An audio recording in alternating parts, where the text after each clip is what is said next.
Good morning.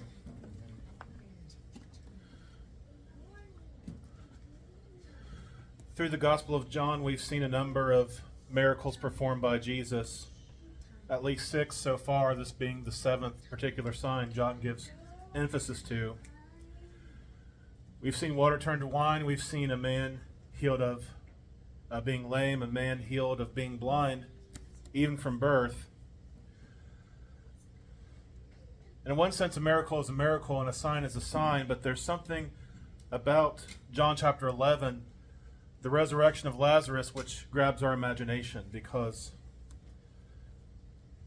death is something we learn is something that all will have to face. And yet, Jesus here provides us with some hope. Verse 1, Now a certain man was sick, Lazarus of Bethany, the town of Mary and her sister Martha. It was that Mary who anointed the Lord with fragrant oil and wiped his feet with her hair, whose brother Lazarus was sick. Therefore the sisters sent to him, saying, Lord, behold, he whom you love is sick. Lazarus, Mary, and Martha lived in Bethany, which was not far from Jerusalem. And Mary, in chapter 12, would anoint her hair on Jesus and anoint him and that sort of thing. John speaks of it as past tense, but it hasn't happened yet in this narrative. But it's well known that she had done this at this point. When Lazarus was sick, they sent a message to him, only the one who you love is sick. Verse 4 says, when Jesus heard that, doesn't seem like it was a written message. It was someone was sent to give the message, and this might be what Jesus sent back with the same messenger. In verse 4 he said, This sickness is not unto death, but for the glory of God, that the Son of God may be glorified through it. Now Jesus loved Martha and her sister and Lazarus. So when he heard that he was sick, he stayed 2 more days in the place where he was. Then after this he said to his disciples, Let us go to Judea again.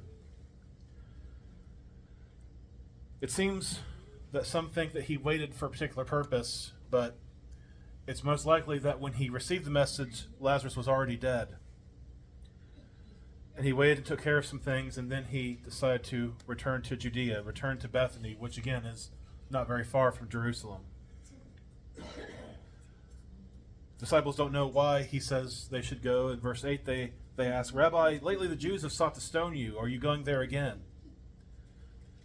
In chapter 10, in a matter of months, at one point they tried to stone him and he escaped. At another point they tried to do it and he escaped. And some months have passed. This is very close, if not a month from the Passover, just a matter of weeks. The very same Passover where Jesus would be crucified. Their attempts to stone him, their desire to stone him and see him put to death has not been higher, and it's going to only become higher after he raises this friend from the dead. They've sought to stone you multiple times recently, and you want to go there again. Verse 9, Jesus answered, Are there not 12 hours in the day? If anyone walks in the day, he does not stumble, because he sees the light of this world. But if one walks in the night, he stumbles, because the light is not in him. Now we can apply this because you're with Christ, because Christ is with you, and he's the light, you're not going to stumble. But the emphasis is the time. He was not taken to be stoned months earlier. He was not taken to be stoned in December because his time was not yet come. It's safe for them to travel with him because the time has not yet come. All things are in the Father's hands. Verse 11, these things he said. After that he said to them, Our friend Lazarus sleeps, but I go that I may wake him up. His disciples said, Lord, if he sleeps, he'll get well. What sense does it make to go put ourselves in danger if he's sick and if he's sleeping? If he's sleeping, he's going to get well. We don't need to go there. We don't need to put ourselves in danger. However, of course, Jesus spoke of his death, but they thought that he was speaking about taking rest and sleep. Then Jesus said to them plainly in verse 14, Lazarus is dead, and I'm glad for your sakes I was not there, that you may believe. Nevertheless, let us go to him. I find verse 16 so interesting. Then Thomas, who is called the twin, said to his fellow disciples, Let us go also, that we may die with him. We give Thomas a hard time for not believing later on in the gospel.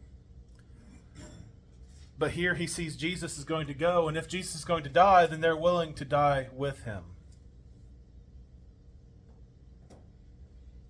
Clearly, he has some measure of faith to be willing to die with his Lord. But there's another, again, the way I've read this before is probably not accurate, but there's a sense in when someone that we love dies and we go with them to mourn, we have to suffer with them. We have to mourn with them. We have to comfort them.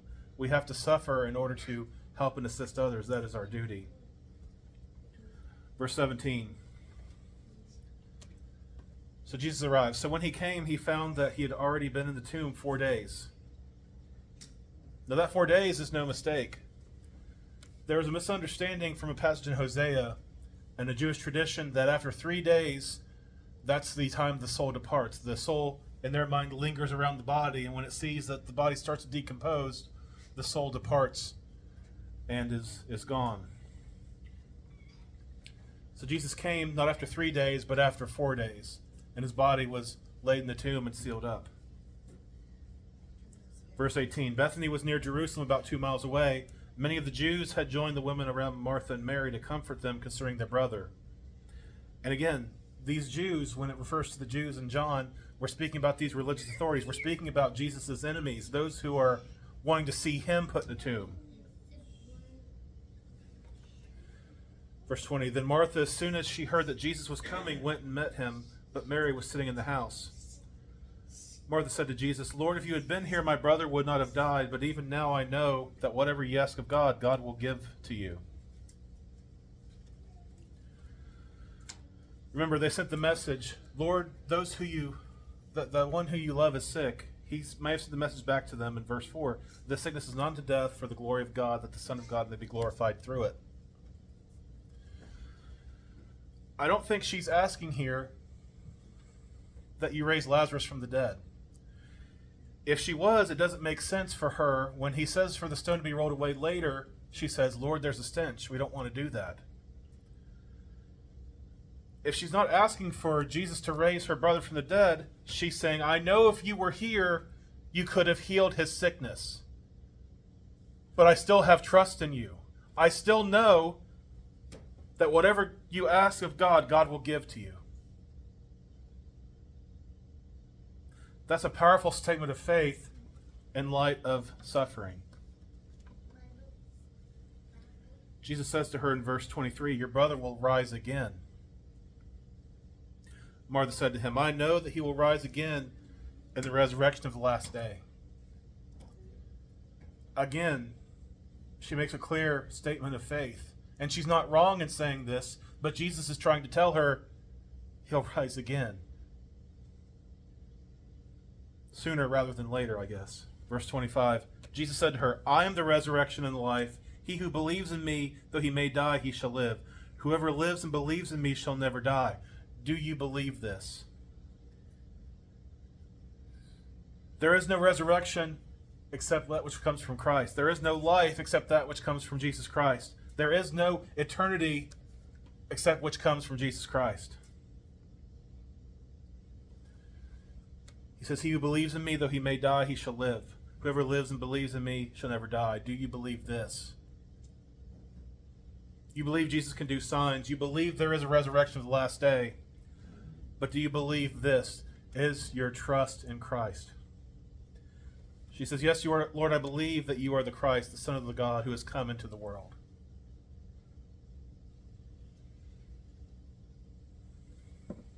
You see the stages of her faith and the greatness of her faith in her Lord.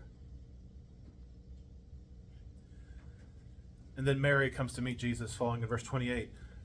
When she had said these things, she went her way and secretly called Mary, her sister, saying, The teacher has come and is calling for you. As soon as she heard that, she arose quickly and came to him. Now Jesus had not yet come into the town, but was in the place where Martha met him. Then the Jews who were with her in the house and comforting her, when they saw Mary, rose up quickly and went out, followed her, saying, She's going to the tomb to weep there. They're very smart about this. It's like, let's secretly, sneak out of here because Jesus is here. Let's not let his enemies know. But his enemies see her leave and they think, oh, she must be going to the tomb to mourn, and they follow her anyway. But of course, all these things are worked out so Jesus may do this in front of them, that they might witness it themselves. Verse 32, then Mary came where Jesus was and saw him, and she fell down at his feet, saying to him, Lord, if you had been here, my brother would not have died. She had the same, precious understanding of the truth that her sister had. Verse 33, therefore when Jesus saw her weeping, and the Jews who came with her weeping, he groaned in the spirit and was troubled. He said, where have you laid him? They said to him, Lord, come and see. And Jesus wept.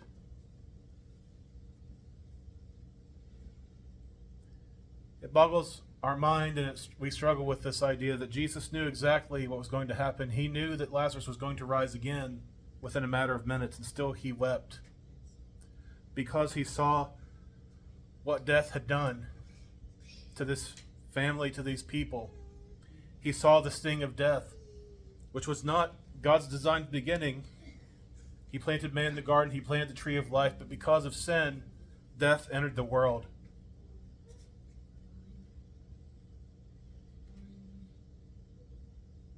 People want to say that God is beyond passion, beyond emotion, but Jesus wept. Jesus felt sorrow. Jesus shared in our sorrows. He shared in our sufferings. He shared suffering the likes of which we have never faced. Jesus wept. Because having faith in a future resurrection, having faith that if the resurrection were even possible when we're mourning, does not take away the sting of the sorrow. But Jesus is the one who can remove that once and for all in the last day. The Jews knew that he loved him. Some of them asked the question in verse 37, could not this man who opened the eyes of the blind also have kept this man from dying? Well, of course he could have. There's something that he can do that they wouldn't even dare to anticipate. Jesus still groaning, still suffering himself for a number of reasons. He came to the tomb. It was a cave and a stone lay against it. Jesus said, take away the stone. Like we said, Martha objects. Lord, by this time there's a stench. He's been dead 4 days. Jesus said to her, did I not say to you that you would believe? If you would believe, you would see the glory of God. Then they took away the stone from the place where the dead man was lying, and Jesus lifted up his eyes and said, pay close attention to these words, because I think they get overlooked. Father, I thank you that you have heard me, and I know that you always hear me, but because of the people who are standing here, or standing by, I said this, that they may believe that you sent me. When he had said these things, he cried out with a loud voice, Lazarus, come forth. Everyone heard him say that. He didn't need to say a word to do what he needed to do, but everyone heard him speak this, and they saw what happened following. In verse 44, he who had died came out, bound hand and foot with grave clothes, and his face was wrapped with a cloth. Jesus said to them, loose him and let him go.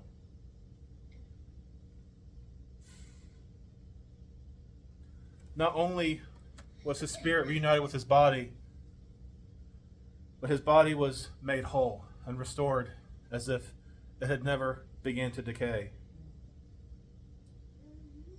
Jesus was not in the tomb long enough for his body to see decay or corruption.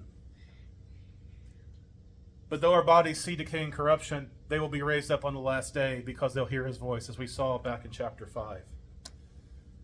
This is a time for joy. This is a time where tears go from sorrow to joy. This is a wonderful and a marvelous thing, but yet all it does is make his enemies all the more furious, all the more willing to plot against him. When you briefly consider verse 45 and following, many of the Jews who had come to Mary and had seen the things Jesus did believed in him. But some of them went away to the Pharisees and told them the things Jesus did. Then the chief priests and the Pharisees gathered a council and said, what shall we do? For this man works many signs. If we let him alone like this, everyone will believe in him, and the Romans will come and take away both our place and nation. The irony, of course, is because they rejected the Messiah, their place in nation will be taken from them regardless. But in verse 49, one of them, Caiaphas, being high priest that year, said to them, "You know nothing at all," which is true, "nor do you consider that it is expedient for us that one man should die for the people, and not that the whole nation should perish." Of course, he meant it in one way, and they took it in one way, but oddly enough, verse 51 tells us he didn't save his own authority. But being high priest that year, he prophesied that Jesus would die for the nation. And not for that nation only, but also he would gather together in one the children of God who were scattered abroad. His friend Lazarus was in a tomb. The tomb was covered with a stone. That stone was rolled away, and he walked out. Jesus would lay down his life. He would, within a short number of weeks, he would go into the city. He would teach the people. He would heal. He would rebuke these leaders. And they would see to it that he was taken, that he was put on a sham trial, that he was carrying this cross up the hill of Calvary, that he would suffer and die, and he would be laid in a tomb. That's what they had wanted for so long, was to put a stop to him, put a stop to his preaching, put a stop to his ministry, to lead the people away from him. What we've read in this chapter, no one anticipated Jesus was going to come and bring Lazarus out of the tomb. None of them could have anticipated, except his disciples, and even they lost sight of his message that would benefit them, that Christ would suffer and die and rise again the third day, according to the Scriptures. Jesus was in a tomb, and he rose again. He didn't need anyone to roll the stone away. He didn't need anyone to unwrap him. It was impossible that death should hold him. Not just because he is God in the flesh, not just because of all these things, but because that was what God had set in place and ordered from the very beginning. So because of these things, we have the faith of these women, the faith of his disciples, that he is the Christ, the Son of the living God, who has come into the world. What they had yet to realize was that he was going to suffer and die and rise again the third day, according to the Scriptures, that we might have remission of sins, that we might have forgiveness, that we might be made new in the new birth, that we might have this living hope, that when this life is over, there's going to be a final day, and we'll be found in him without condemnation. We'll be made without spot or blemish. We will be like him, and the half has never yet been told.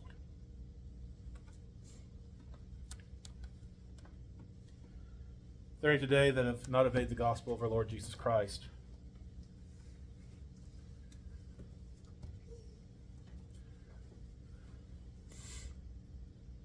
In simple trust of the promises that God has given us, of what Christ has done for us, that he shed his blood on a cruel cross and suffered and died for our sake. And he rose again to give us hope, because he loved us, because he died for us. If you will turn from sin, if you'll confess him, who he is and what he has done,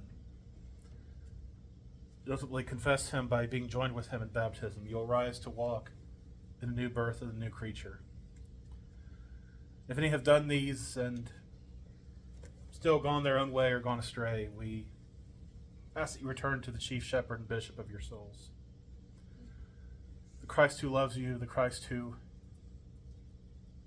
is our faithful high priest, who understands our suffering, who understands our sorrows, who understands the difficulties of this life. He faced them and more. But won't you come to Christ today? Won't you come to him this morning as we sing this final song of encouragement?